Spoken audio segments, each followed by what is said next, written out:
We'll show you how to log out of a Gmail account from other devices using your mobile phone.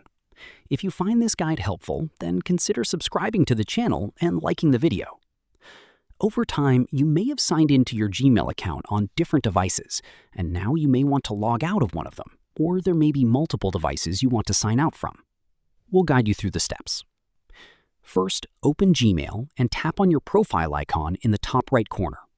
From there, scroll down and find the Manage Your Google Account button, then tap on it. This will take you to your Google account page.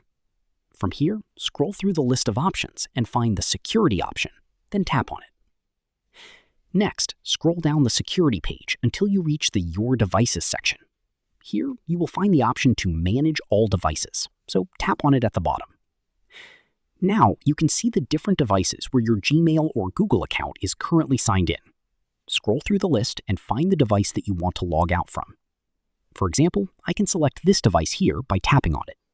You may then need to enter your Google account password to continue. After that, tap on Sign Out and confirm your decision.